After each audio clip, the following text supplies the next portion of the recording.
ಎಲ್ಲರಿಗೂ ನಮಸ್ಕಾರ. ನನ್ನ ಚಾನಲನ್ನು ನೋಡ್ತಾ ಇರೋರು ದಯವಿಟ್ಟು ಸಬ್ಸ್ಕ್ರೈಬ್ ಮಾಡ್ಕೊಂಡು ನೋಡಿ. ಧನ್ಯವಾದಗಳು. ಎಲ್ಲರಿಗೂ ನಮಸ್ಕಾರ. ನನ್ನ ಚಾನಲ್ನ ಫಸ್ಟ್ ಟೈಮ್ ನೋಡೋರು ಲೈಕ್ ಮಾಡಿ, ಶೇರ್ ಮಾಡಿ, ಸಬ್ಸ್ಕ್ರೈಬ್ ಮಾಡಿ. ನನಗೆ ಹೆಂಗೆ ಅನ್ನಿಸ್ತಾ ಇದೆ ಅಂದರೆ ಇವಾಗ ಆ ದೇವ್ರ ಲೀಲೆನೋ ಅಥವಾ ಆ ದೇವ್ರ ಪವಾಡನೋ ನನಗೊಂದು ಗೊತ್ತಾಗ್ತಿಲ್ಲ. ಯಾಕೆಂದರೆ ಫಸ್ಟ್ ಹೇಳ್ತೀನಿ, ಈಗಷ್ಟೇ ನಾನು ಒಂದು ವಿಡಿಯೋ ಮಾಡಿದ್ದೆ. ವಾರಾಹಿ ಅಮ್ಮ ಹಾಗೂ ಪ್ರತ್ಯಂಗಿರಾ ದೇವಿ ಇವರಿಬ್ಬರ ಪೂಜೆಯನ್ನು ಮನೇಲಿ ಯಾಕೆ ಮಾಡಬಾರ್ದು, ಅಥವಾ ಮಾಡಿದ್ರೆ ಏನಾಗುತ್ತೆ, ಅಥವಾ ಇದರ ಬಗ್ಗೆ ನಾನೊಂದು ವಿಡಿಯೋ ಮಾಡಿದೆ. ಒಂದು 20-25 ನಿಮಿಷದ ವಿಡಿಯೋ ಅದು. ಎಲ್ಲ ಆಯಿತು. ನಾನು ಕರೆಕ್ಟಾಗಿ ಮೈಕ್ ಕೂಡ ಟೆಸ್ಟ್ ಮಾಡಿಕೊಂಡೆ. ಮೊದಲು ಒಂದೆರಡು ವಿಡಿಯೋ ಸ್ಯಾಂಪಲ್ ಸುಮ್ಮನೆ ಮಾಡಿ ಟೆಸ್ಟ್ ಮಾಡಿಕೊಂಡೆ. ಆಡಿಯೋ ಎಲ್ಲ ರೆಕಾರ್ಡ್ ಆಯಿತು. ಆದರೆ ವಿಡಿಯೋ ಎಲ್ಲ ಆದಮೇಲೆ ಲಾಸ್ಟಲ್ಲಿ ನಾನು ಮೈಕ್ ಪ್ಲಗ್ನ ತೆಗೆದ್ಬಿಟ್ಟು ಆಡಿಯೋನ ಕೇಳ್ತಾ ಇದ್ದೀನಿ. ಆ ವಿಡಿಯೋದಲ್ಲಿ ಒಂದಿಷ್ಟು ಸಹ ಆಡಿಯೋ ಇಲ್ಲ, ಇಷ್ಟು ಸಹ ಆಡಿಯೋ ಇಲ್ಲ. ಬರೀ ವಿಡಿಯೋ ಮಾತ್ರ ಬರ್ತಾಯಿದೆ.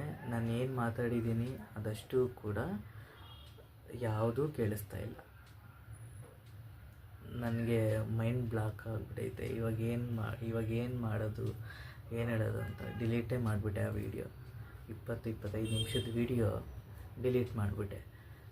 ಯಾಕೆ ಅಂದರೆ ಆಡಿಯೋನೇ ಇಲ್ಲ, ಬರೀ ವಿಡಿಯೋಕ್ಕೆ ನಾನು ಏನು ಮಾಡಲಿ. ಆ ವಿಡಿಯೋಗೆ ವಾಯ್ಸ್ ಓವರ್ ಕೊಟ್ಟರೂ ಚೆನ್ನಾಗಿರಲ್ಲ. ಯಾಕೆ ಅಂದರೆ ನಾನು ವಿಡಿಯೋದಲ್ಲಿ ಏನು ಮಾತಾಡಿರ್ತೀನೋ ಹಾಗೇ ಇದ್ರೇ ಚೆನ್ನಾಗಿರೋದು. ವಿಡಿಯೋನೇ ಬೇರೆ ಆಗಿ ಮತ್ತೆ ನಾನು ಆಡಿಯೋ ಡಬ್ ಮಾಡುವಾಗ ಅದೇ ನಾನು ಬೇರೆ ಹೇಳಿದ್ರೆ ಅದು ಚೆನ್ನಾಗಿರಲ್ಲ. ಯಾವುದೋ ಮೂವಿ ಡಬ್ಬಿಂಗ್ ಥರ ಇರುತ್ತೆ, ಚೆನ್ನಾಗಿರಲ್ಲ ಅಲ್ವಾ. ಸೊ ನನಗೆ ಅದೇ ಇವತ್ತು ತಲೆಯಲ್ಲಿ ಕೊರಿತಾ ಇರೋದು. ಇನ್ನೊಂದು ಏನಂದರೆ ನನಗೆ ಬೇಜಾರು, ನಮ್ಮದು ಟ್ರೈಪ್ಯಾಡು ಸರಿಯಿಲ್ಲ. ಟ್ರೈಪ್ಯಾಡು ತುಂಬ ಹಳೇದು, ಒಂದು 3-4 ವರ್ಷದ ಹಿಂದೆದು ಅನಿಸುತ್ತೆ. ಟ್ರೈಪ್ಯಾಡು ತೊಗೊಂಡಿರೋದು ಫ್ಲಿಪ್ಕಾರ್ಟಲ್ಲೇ, ಲೋ ಕಾಸ್ಟು. ಯಾವೆಲ್ಲ ಹೈ ಕಾಸ್ಟೆಲ್ಲ ಇಲ್ಲ. ದೇವರಾಣೆ, ಇರೋದ್ರಲ್ಲೇ ದೇವರೇ ಅಂತ ವಿಡಿಯೋ ಮಾಡ್ಕೊಳ್ಬೇಕಷ್ಟೆ. ಅದು ಹೆಡ್ಡೇ, ಮೊಬೈಲ್ ಹೋಲ್ಡರ್ ಹಾಕೋ ಹೆಡ್ಡು ಅದು ನಿಲ್ತಾ ಇಲ್ಲ. ಏನು ಮಾಡೋದು ಅಂತಲೇ ತಲೆ ತೋಚ್ತಾ ಇಲ್ಲ. ಇಷ್ಟೊತ್ತು ಅಷ್ಟು ಅಚ್ಚುಕಟ್ಟಾಗಿ ನಾನು ವಿಡಿಯೋ ಮಾಡಿದ್ದೆ ವಾರಾಹಿ ಅಮ್ಮ ಹಾಗೂ ಪ್ರತ್ಯಂಗಿರಾ ದೇವಿ ಬಗ್ಗೆ. ಸೊ ಏನು ಮಾಡಬೇಕು ಅಂತಲೇ ಗೊತ್ತಾಗ್ತಿಲ್ಲ. ಅದರಲ್ಲಿ ಈಗ ನಾನು ಆ ವಿಡಿಯೋದಲ್ಲಿ ಏನು ಹೇಳಿದ್ದೆ ಅನ್ನೋದನ್ನ ಕೆಲವೊಂದು ಮಾತ್ರ ನಾನು ನಿಮಗೆ ಹೇಳಬಲ್ಲೆ, ಎಲ್ಲದನ್ನೂ ಹೇಳೋಕ್ಕಾಗಲ್ಲ. ಯಾಕಂದರೆ ಮತ್ತೆ ವಿಡಿಯೋ ಆಡಿಯೋ ಬರಲಿಲ್ಲ ಅಂದರೆ ಮತ್ತೆ ಕಷ್ಟ. ಸೊ ನಾನು ಏನೂ ಹೇಳಲ್ಲ. ಅದರಲ್ಲಿ ಕೆಲವೊಂದು ಹೇಳಿದ್ದೆ. ಸೊ ಇವಾಗ ನಾನು ಅದನ್ನು ಬಿಟ್ಟು ಬೇರೆ ಏನು ಹೇಳ್ತೀನಿ ಅಂದರೆ, ದಯವಿಟ್ಟು ಭಗವದ್ಗೀತೆಯನ್ನು ಓದಿ ಅಂತ ಹೇಳ್ತೀನಿ. ಭಗವದ್ಗೀತೆಯನ್ನು ಅಭ್ಯಾಸ ಮಾಡಿಸಿ. ಮಕ್ಕಳಿದ್ರೆ ಮಕ್ಕಳ ಕೈಲಿ ಓದಿಸಿ. ನಿಮಗೆ ಓದೋಕ್ಕೆ ಬರಲ್ಲ ಅಂದರೆ ದಯವಿಟ್ಟು ಭಗವದ್ಗೀತೆನ ಮಕ್ಕಳ ಕೈಯಲ್ಲಿ ಕೊಟ್ಟು ಓದಿಸಿ. ನೀವು ಕುಂತ್ಕೊಂಡು ನೀವು ಸಹ ಕೇಳಿ.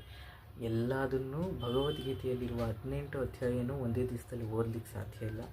ಓದ್ತೀವಿ ಅಂದ್ರೂ ವೇಸ್ಟ್ ಅದು. ಯಾಕೆ ಅಂದರೆ ಒಂದೇ ಸರಿ ಎಲ್ಲದನ್ನು ಪಟ ಅಂತ ಓದ್ಬಿಟ್ರೆ ಯಾವುದೂ ನಮ್ಮ ತಲೆಯಲ್ಲಿ ಹೋಗಲ್ಲ. ಅದಕ್ಕೆ ಒಂದು ದಿವಸಕ್ಕೆ ಒಂದು ಶ್ಲೋಕದಂತೆ, ಒಂದು ದಿವಸಕ್ಕೆ 1ನೇ ಅಧ್ಯಾಯದಲ್ಲಿ ಒಂದು ಶ್ಲೋಕವನ್ನು ಓದಿಸಿ. ಆ ಶ್ಲೋಕವನ್ನು ಓದಿಸಿ, ಆ ಶ್ಲೋಕದಲ್ಲಿ ಭಾವಾರ್ಥ ಇರುತ್ತೆ, ಭಾವಾರ್ಥವನ್ನು ತಿಳ್ಕೊಳ್ಳಿ. ಆ ಮಕ್ಕಳು ಓದ್ತಾ ಇದ್ದರೆ ನೀವು ಸಹ ಗಮನ ಇಟ್ಕೊಳ್ಳಿ. ಇವಾಗ ಎಷ್ಟು ಜನ ಹಿಂದೂ ಮನೆಯಲ್ಲಿ ಭಗವದ್ಗೀತೆಯನ್ನು ಇಟ್ಕೊಂಡಿದ್ದೀರಾ? ಮೊದಲು ನಾವು ತಿಳ್ಕೊಳ್ಬೇಕು. ನಾವೇ ತಿಳ್ಕೊಳ್ಳದೆ ಹೋದರೆ ನಮ್ಮ ಮುಂದಿನ ಜನ್ರೇಷನ್, ನಮ್ಮ ಮಕ್ಕಳಿಗೆ ನಾವೇನು ತಾನೇ ಹೇಳ್ಕೊಡ್ಲಿಕ್ಕೆ ಸಾಧ್ಯ? ನಮಗೆ ಗೊತ್ತಿದ್ರೆ ತಾನೇ ನಾವು ಅವ್ರಿಗೆ ಹೇಳ್ಕೊಡೋಕ್ಕಾಗೋದು. ನಮಗೆ ಏನೂ ಗೊತ್ತಿಲ್ಲ ಅಂದರೆ ಅವ್ರಿಗೆ ಇನ್ನೇನು ಹೇಳ್ಕೊಡ್ತೀವಿ ನಾವು. ಸೊ ಆದ್ದರಿಂದ ಭಗವದ್ಗೀತೆಯನ್ನು ಸಣ್ಣ ಬುಕ್ ಆದರೂ ಸರಿ, ಸಣ್ಣ ಬುಕ್ಕು ಸಿಗುತ್ತೆ ನಿಮಗೆ. ಯಥಾಶಕ್ತಿ ದೊಡ್ಡದೇ ಬೇಕು ಅಂತೇನಿಲ್ಲ, ನಿಮ್ಮ ಯಥಾಶಕ್ತಿ ಸಣ್ಣ ಬುಕ್ ಆದರೂ ಸಹ ಸಿಗುತ್ತೆ. ಭಗವದ್ಗೀತೆಯದ್ದು ತಗೊಳ್ಳಿ, ಓದಿ. ಇನ್ನೊಂದು ಪಾಕೆಟ್ ಬುಕ್ ಅಂತಲೂ ಸಿಗುತ್ತೆ. ತಗೊಳ್ಳಿ, ಪರವಾಗಿಲ್ಲ. ಅದರಲ್ಲೂ 18 ಅಧ್ಯಾಯ ಇರುತ್ತೆ, 18 ಅಧ್ಯಾಯದ ಭಾವಾರ್ಥಗಳು ಇರುತ್ತೆ.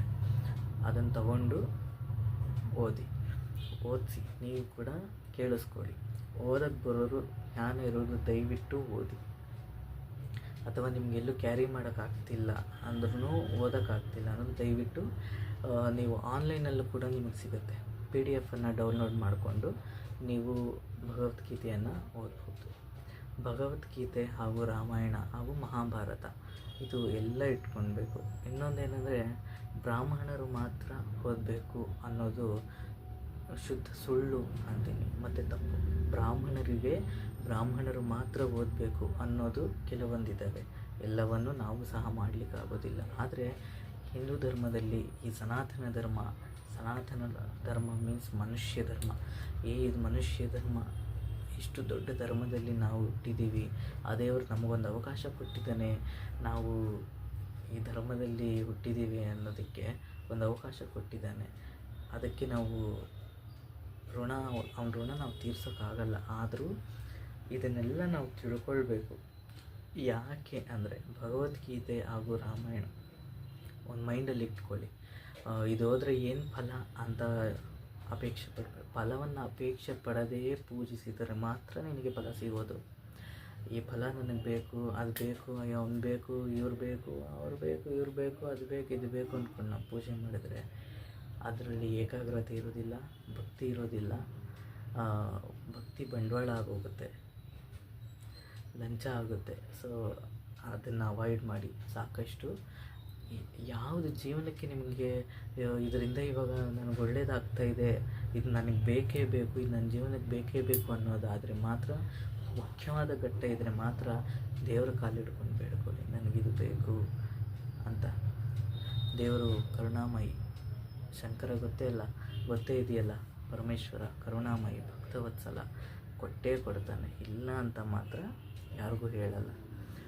ಸೊ ಬೇಡ್ಕೊಳ್ಳಿ, ಕೊಡ್ತಾರೆ. ಆದರೆ ಎಲ್ಲ ಪೂಜೆ ಸಮಯದಲ್ಲೂ ನೀವು ಆತ್ಮಶುದ್ಧಿ ಅಂದರೆ, ಮಡಿ ಅಂದರೆ ಆತ್ಮಶುದ್ಧಿ ಅಂತ ಹೇಳಿದೆ, ಅದು ಶುದ್ಧ ತಪ್ಪು. ಆತ್ಮಶುದ್ಧಿ ಅಂದರೆ ಏನನ್ನೂ ಅಪೇಕ್ಷಿಸದೆ ಭಕ್ತಿಯಿಂದ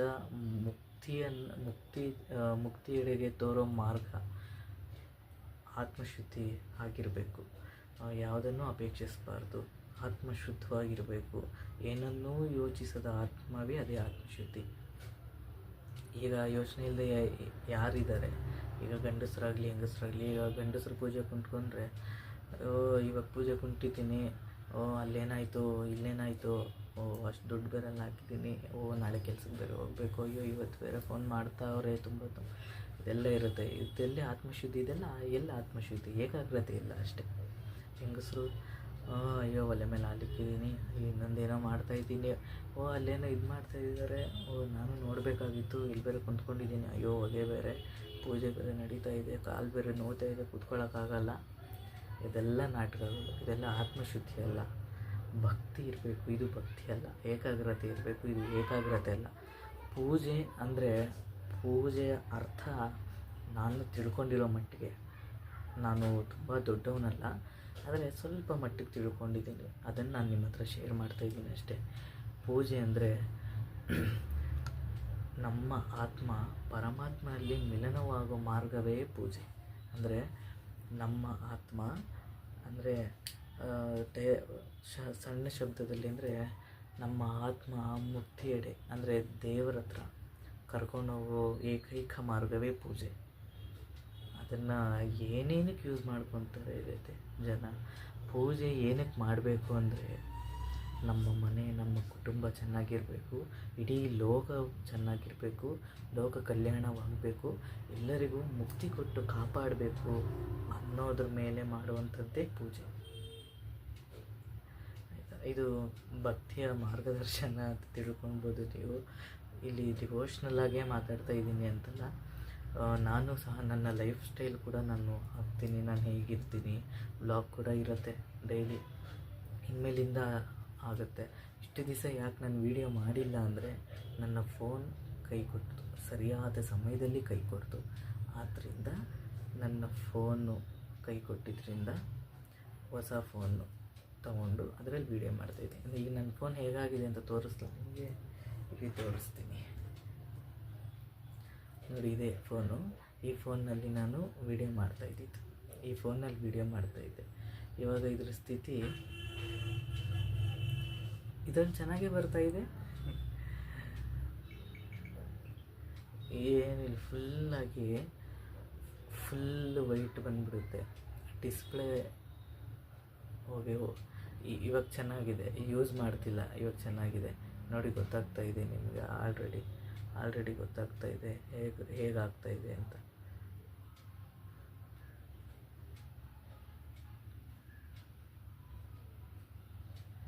ಈ ರೀತಿ ನೋಡಿ, ಬಂತು ಲೈನ್ ಬಂತು, ನೋಡಿದ್ರ? ಲೈನ್ ಕಾಣಿಸ್ತಾ ಇದೆಯಾ ನಿಮಗೆ? ಈ ರೀತಿ. ಮತ್ತು ಜಾಸ್ತಿ ಟಚ್ಗಳು ವರ್ಕ್ ಆಗಲ್ಲ, ಏನಾದರೂ ಯೂಸ್ ಮಾಡುವಾಗ ಟಚ್ ವರ್ಕ್ ಆಗಲ್ಲ. ಈ ರೀತಿ ಆಗುತ್ತೆ. ಈ ರೀತಿ ಇದು ನನ್ನ ಫೋನ್ ಕತೆ ನೋಡಿ, ಬಂತು ಲೈನ್ಸ್. ಈ ರೀತಿ ಆಗುತ್ತೆ. ವೀಡಿಯೋ ಮಾಡಲಿಕ್ಕಾಗೋದು. ಇಂಥ ಫೋನ್ ಇಟ್ಕೊಂಡು ನಾನು ಹೇಗೆ ವೀಡಿಯೋ ಮಾಡಲಿ? ಅದಕ್ಕೆ 1 ತಿಂಗಳು 1.5 ತಿಂಗಳಿಂದ ಆಯಿತು ನಾನು ವೀಡಿಯೋ ಮಾಡ್ತಾ ಇರಲಿಲ್ಲ. ಅದಕ್ಕೋಸ್ಕರ ವೀಡಿಯೋಗೋಸ್ಕರನೇ ಈ ಫೋನ್ ತೊಗೊಂಡಿದ್ದು. ನಾನು ತೊಗೊಂಡಿರುವಂಥ ಫೋನು ಸ್ಯಾಮ್ಸಂಗ್ A15. ಕೆಲವರು ಹೇಳಿದ್ರು ಬೇಡ, ಏನಕ್ಕೆ ಆ ಫೋನ್ ತೊಗೊಂಡಿದ್ದೆ ಅಂತ. ಬಟ್ ಲೋನ್ ಕಟ್ತಾ ಇರೋದು ನಾನು, ಅದು EMI ಕಟ್ಟೋನು ನಾನು.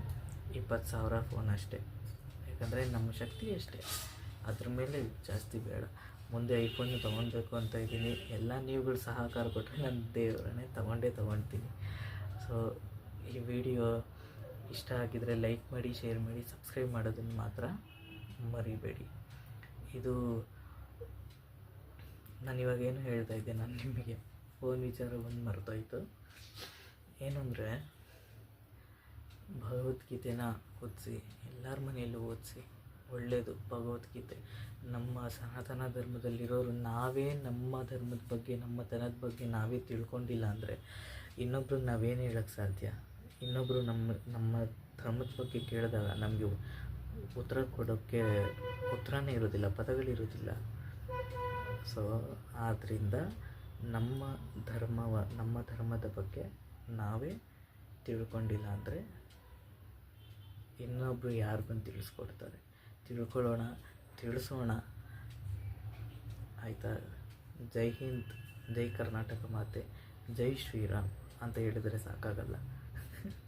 ವಿಡಿಯೋ ಎಂಡಾಯಿತು ಅಂದ್ಕೊಂಬೇಡಿ, ಹಾಗೆ ಹೇಳಿದ್ರೆ ಸಾಕಾಗಲ್ಲ. ಎಲ್ಲವೂ ಪ್ರಚಲಿತದಲ್ಲಿರಬೇಕು, ಆವಾಗಲೇ ಎಲ್ಲದಕ್ಕೂ ಒಂದು ಅರ್ಥ ಅಂತ ಸಿಗತ್ತೆ. ಸೊ ಇನ್ನೊಂದು ಅಂದರೆ ಮಂಗಳಾರತಿ.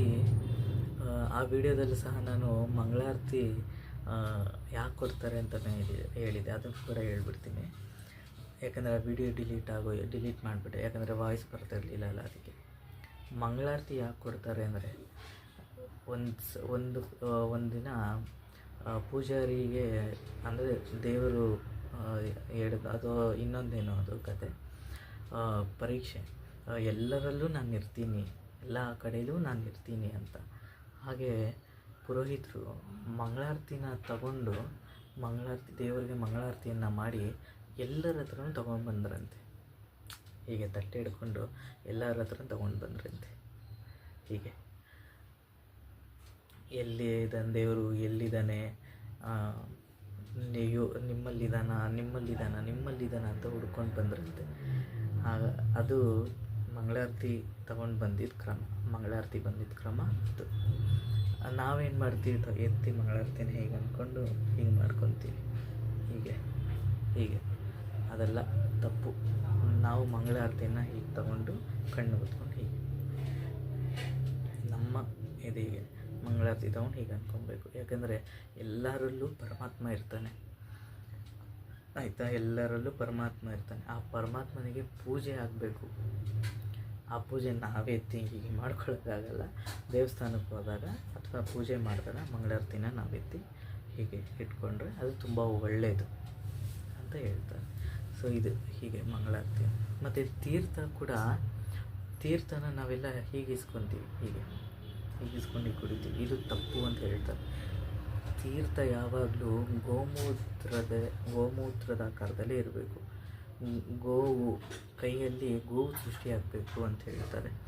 ಅಂದರೆ ಈ ಬೆರಳು ಹೀಗೆ ಇಟ್ಟು ಹೀಗಿಟ್ಟು ಹೀಗೆ, ಇದು ಗೋಮೂತ್ರ. ಇದರೊಳಗೆ ಒಂದು ಉದ್ಧರಣೆಯಷ್ಟು ಮಾತ್ರ ಅಥವಾ 3 ಉದ್ಧರಣೆಯಷ್ಟು ಮಾತ್ರ ತೀರ್ಥ ನಿಲ್ಲುತ್ತೆ. ಹೀಗೆ ಹಿಡ್ಕೊಂಡು ಹೀಗೆ ಸ್ವೀಕಾರ ಮಾಡೋದು, ಇದು ಹೇಳಿಕೊಟ್ರು. ಇದೆಲ್ಲ ನಾನು ಏನೇನು ತಿಳ್ಕೊಂಡಿದ್ದೀನಿ ಅದನ್ನು ನಾನು ನಿಮ್ಮ ಹತ್ರ ಹೇಳ್ಕೊತಾ ಇದ್ದೀನಿ ಅಷ್ಟೇ. ಸೊ ಈ ರೀತಿ ಇರುತ್ತೆ, ಈ ರೀತಿ ಮಾಡಬೇಕು ಅಂತ. ಸೊ ಕಂಟೆಂಟ್ ಇಲ್ಲ ಅಂತ ಕೊರಗ್ತಾ ಇದ್ದೆ ನಾನು ಇಷ್ಟು ದಿವಸ. ಆಮೇಲೆ ಗೊತ್ತಾಯಿತು ಯಾಕೆ ಕೊರಗಬೇಕು, ನನಗೇನು ಗೊತ್ತೋ ಅದನ್ನು ತಿಳಿಸ್ಕೊಡೋಣ. ನಿಮ್ಮ ಹತ್ರನೂ ಮಾತಾಡಿದಾಗ ಆಗುತ್ತೆ, ಒಂದು ಬಾಂಡಿಂಗ್ ಅನ್ನೋದು ಬೆಳೆಯುತ್ತೆ, ಮತ್ತು ಕ್ಯಾಮ್ರಾ ಫಿಯರ್ ಅನ್ನೋದು ಕೂಡ ಹೈಡ್ ಆಗುತ್ತೆ. ನಮ್ಮೊಳಗಿರುವಂಥ ಧೈರ್ಯ ನಾವೇ ಏನು ಹೇಳ್ತಾರೆ, ನಾವೇ ಎಬ್ಬಿಸಬೇಕು ನಮ್ಮೊಳಗಿರುವಂಥ ಕಲೆನ. ಸೊ ಹಾಗೆ ಇದು ಮಾಡ್ಕೊಳ್ಳೋಣ. ಎಲ್ಲರೂ ಕೂಡ ಯೂಟ್ಯೂಬರ್ ಆಗಬೇಕು ಅಂತ ಯಾರ್ಯಾರು ಅಂದ್ಕೊಂಡಿದ್ದೀರಾ ದಯವಿಟ್ಟು ಮಾಡಿ, ಒಳ್ಳೆಯದೇ ಆಗುತ್ತೆ. ಯಾವುದೇ ರೀತಿ ಏನು ನೆಗೆಟಿವ್ ಕಮೆಂಟು ಇರುತ್ತವೆ ಅಂತ ಬೇಜಾರು ಮಾಡ್ಕೊಂಡ್ಬಿಡಿ. ನೆಗೆಟಿವ್ ಕಮೆಂಟ್ಗಳಿಗೆ ಹೇಗಪ್ಪ ಎದುರಿಸೋದು ಅಂತ ನನಗೂ ಏನೂ ಗೊತ್ತಿಲ್ಲ. ಸಾಕಷ್ಟು ಯೂಟ್ಯೂಬರ್ಸ್ಗಳನ್ನ ನೋಡಿ ಅವರ ಇನ್ಸ್ಪಿರೇಷನ್ ಮೂಲಕ ನಾನು ವಿಡಿಯೋ ಮಾಡ್ತಾಯಿದ್ದೀನಿ ಅಷ್ಟೆ. ಅದೇ ರೀತಿ ಇನ್ನೂ ಏನಾದರೂ ನೆಗೆಟಿವ್ ಕಮೆಂಟ್ ಇನ್ಮೇಲಿಂದ ಏನಾದರೂ ಬಂತು ಅಂದರೆ ನನಗೆ ದಯವಿಟ್ಟು ನಾನು ಕೇರ್ ಮಾಡ್ಕೊಳಕ್ಕೆ ಹೋಗಲ್ಲ, ಅದನ್ನು ಬಿಟ್ಬಿಡ್ತೀನಿ. ಅವ್ರವ್ರ ಇಷ್ಟ. ಈಗ 10 ಜನ ಇರ್ತಾರೆ, 10 ಜನರು ಒಳ್ಳೆಯವರಾಗಿರೋದಿಲ್ಲ ಅಲ್ವಾ. ಯಾರಾದರೂ ಒಬ್ಬರು ಈಗ ಕೆಟ್ಟವರೇ ಇಲ್ಲ ಅಂದರೆ ನಾವು ಒಳ್ಳೆಯವರಾಗೋಕ್ಕಾಗಲ್ಲ ಅಲ್ವಾ.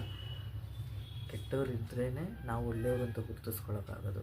ಕೆಟ್ಟವರೇ ಇಲ್ಲ ಅಂದಮೇಲೆ ನಾವು ಒಳ್ಳೆಯವರು ಅಂತ ಹೇಳ್ಕೊಂಡೇನು ಪ್ರಯೋಜನ?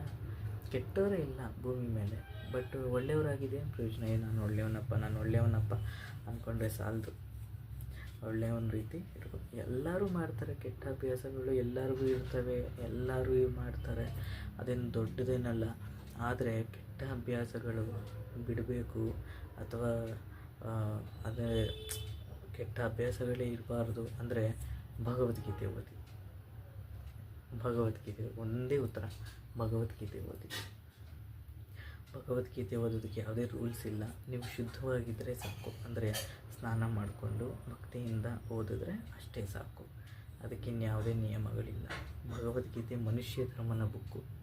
ಮನುಷ್ಯ ಹೇಗೆ ಬದುಕಬೇಕು ಅನ್ನೋ ಮನುಷ್ಯನ ಬದುಕನ್ನು ರೂಪಿಸುವಂಥ ಪುಸ್ತಕ, ಮಹಾಗ್ರಂಥ.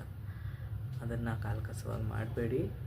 ಕಾಲಕಸ ಮಾಡಿದ್ರೆ ಯಾರೂ ಬದುಕೋಕ್ಕಾಗಲ್ಲ. ಯಾಕಂದರೆ ಶ್ರೀ ಭಗವಂತನೇ ಭಗವದ್ಗೀತೆಯಲ್ಲಿದ್ದಾನೆ ಅನ್ನೋದು ಭಗವದ್ಗೀತೆಯಲ್ಲೇ ಇದ್ದಾನೆ ಅನ್ನೋದು ನಮ್ಮೆಲ್ಲರ ನಂಬಿಕೆ. ಅದೇ ರೀತಿ ಭಗವದ್ಗೀತೆಯನ್ನು ಓದೋಣ, ನಮ್ಮ ಸಾತ್ವಿಕತೆಯನ್ನು ನಾವು ಬೆಳೆಸ್ಕೊಳ್ಳೋಣ.